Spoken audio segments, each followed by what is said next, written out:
조식메이트 주소장입니다. 이번 영상 종목은 스튜디오 산타클로스가 되겠습니다. 자, 스튜디오 산타클로스가 3일 연속 하락을 하고 있는 상황이라서 고점에 물리신 분들은 걱정이 많으실 겁니다. 앞으로 주가가 계속 하락을 할 것이냐, 아니면 반등이 나올 것이냐, 한번 점검을 해보도록 하겠습니다. 계속해서 주가가 하락을 하게 된 가장 큰 이유는 최대 주주가 주가 급등을 이용해서 지분을 매각을 한 것입니다. 이것이 가장 큰 영향을 줬어요. 최대 주주인 SL바이오닉스가 지분 24%를 장내에서 팔았습니다. 많은 물량이 시장에 쏟아지다 보니까 주가가 급락을 맞게 된 겁니다. 당연히 모든 화살이 이제 최대 주주에 쏠리고 있는 그런 상황이고요. 주가는 더 상승할 수 있었지만 대단히 매도 물량이 고점에서 쏟아지는 바람에 더 이상 상승하지 못하고 주가가 고꾸라진 겁니다. 한편 스튜디오 산타클로스가 배급하는 영화 강릉이 11월 10일로 개봉일을 앞당겼다는 반가운 뉴스가 나왔습니다. 자, 범죄 액션 영화 강릉의 개봉일이 11월 10일로 앞당겨졌습니다. 그래서 이 강릉의 흥행에 따라서 또 스튜디오 산타클로스는 또 재부상할 수 있는 그런 상황에 놓여 있습니다. 한편 마이네임이라는 넷플릭스 드라마는 순위가 하락을 했습니다. 지난 금요일 날 마이네임이 3위까지 올라갔었는데 다시 이제 5위로 떨어졌습니다. 마이네임 순위를 보게 되면 이제 점수가 563까지 올라갔다가 488, 424로 이렇게 하락 추세에 놓여 있다는 거. 이것도 주가 하락을 부채질하는 요인이 되었을 것이다, 이렇게 보여집니다. 자, 스튜디오 산타클로스 최대 주주 지분 매각이 그렇게 큰 악재인가? SL바이오닉스 최대 주주가 지분을 24% 장내 매각을 했고요. 평균 단가가 4,300원 정도로 보입니다. 수익률은 10%입니다. 10% 수익률을 기록했다는 것. 그러니까 지분은 이제 9%로 낮아졌습니다. 지분이 9.67%로 낮아졌고요. 앞으로 주가의 명암에 대해서 한번 살펴보도록 하겠는데요. 긍정적인 부분은 뭐냐면 강릉이 개봉한다는 것이죠. 11월 10일 날 강릉이 개봉하는데 앞으로 보름 동안에 여러 뉴스 매체를 통해서 강릉에 대한 내용이 부각이 될 것입니다. 부각되면서 그에 따라서 주가가 반등 가능성이 있다라는 말씀을 드리고요. 자, 최대 주주 지분 축소로 M&A 노출되어 있습니다. 최대 주주의 지분이 9%밖에 안 되다 보니까 M&A 노출된 상태예요. 스튜디오 산타클로스를 긍정적으로 보고 이 주식을 대량으로 매수하는 주체 세력이 있기를 한번 기대해 보겠습니다. 자, 부정적인 부분은 최대 주주가 여전히 전환 사채를 보유하고 있다는 것입니다.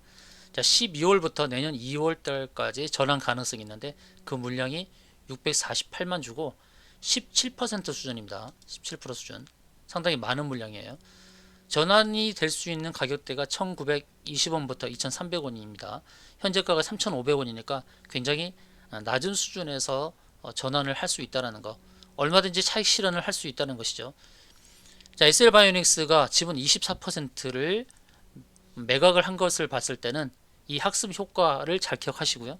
12월부터 2월까지 전환될 수 있는 주식을 또 던질 수가 있습니다. 우리 이 부분을 꼭 기억을 해야 됩니다. 또 마이네임 순위가 하락된 걸 확인하셨죠? 지난 금요일 3위까지 올라갔던 순위가 이제 5위로 다시 내려왔다는 거. 이 부분은 좀 부정적이라 할 수 있겠죠. 자, 기술적 분석을 하도록 하겠습니다. 일봉상에서 보게 되면 21선 지지를 받고 있습니다. 21선까지 하회를 했죠. 시가가 이제 마이너스 3%로 시작을 해서 장중에 12%까지 급락이 나왔지만 이제 아래꼬리를 달고 돌리는 이런 흐름은 좋아 보인다. 3일째 연속해서 하락을 했습니다. 어떻게 보면 이제 기술적 반등이 나올 수 있는 그런 상황이 됐고요. 자, 주봉에서 보면 주봉은 구름층을 벗어난 구름층 상단에서 지지를 받고 있습니다. 구름층 안으로 파고들면 좀 위험할 수 있는데 구름층 상단에 지지를 받고 있다는 것. 월봉에서는 좀 긍정적인 부분이 많죠. 월봉에서는 매물대 위 기준선 위에서 지지를 받고 있고, 어떻게 보면 월봉 하나만 봤을 때는 주가 상승을 더 기대해 볼 수 있는 그런 흐름이다라고 봐야 되겠습니다. 주봉에서는 구름층 상단의 지지, 상단 지지라서 구름층을 파고드는 하락은 하락은 위험합니다. 리스크 관리가 필요해요. 월봉에서는 기준선 지지가 있죠. 월봉 하나만 봤을 때는 상승의 무게감이 좀 있다는 것이에요. 그러나 우리가 이제 앞으로의 대응이 굉장히 중요한데, 이름에 산타클로스가 붙었다고 해서 12월 25일까지 계속 상승이 나올 것이냐? 이런 감성적인 그런 대응은 필요하지 않습니다. 우리가 조금 전에 이제 안내드렸던 것처럼 분명히 부정적인 부분이 있어요. 이 대주주를 우리가 경계를 해야 돼요. 대주주 물량을 항상 경계해야 됩니다. 경계해야 됩니다. 주가가 더 상승할 수 있는데도 불구하고 상승을 가로막는 그런 매물을 쏟아부은 대주주입니다. 이 대주주는 얼마든지 더 매물을 쏟아부을 수 있어요. 대주주 물량을 경계하면서 우리는 어떻게 되냐? 섣부른 중장기 기대감은 화를 불러일으킬 수, 화를 가져다 줄 수 있어요. 우리는 주가가 부양을 했어요. 주가가 이제 앞으로 기술적 반등을 앞두고 있는 상황에서, 기술적 반등이 나타날 수 있는 상황에서 우리는 잘 빠져나올 수 있는 탈출 전략을 세워야 됩니다. 탈출 전략이 필요합니다. 조금 전 말씀드렸듯이 최대 주주가 전환 사채를 보유하고 있고, 전환될 수 있는 물량이 17%나 됩니다. 648만 주나 돼요. 이들의 물량을 던지지 않으리란 법이 없어요. 중장기로 기대감을 갖고 대응하는 것은 필요하지 않습니다. 섣부른 중장기 기대감은 화를 가져다 줄 수 있으니까요.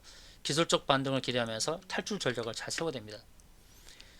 의미 있는 가격대에서 잘 탈출해야 됩니다. 여러분, 상세 대응 전략이 필요해요. 산타 문자 주세요. 여러분, 상세 대응 전략이 필요합니다. 최대 주주는 우리 편이 아닙니다. 기술적 반등이 나타났을 때 적절하게 빠져나오는 전략으로 대응하는 것이 가장 중요하다는 말씀을 드립니다. 산타 문자 주세요.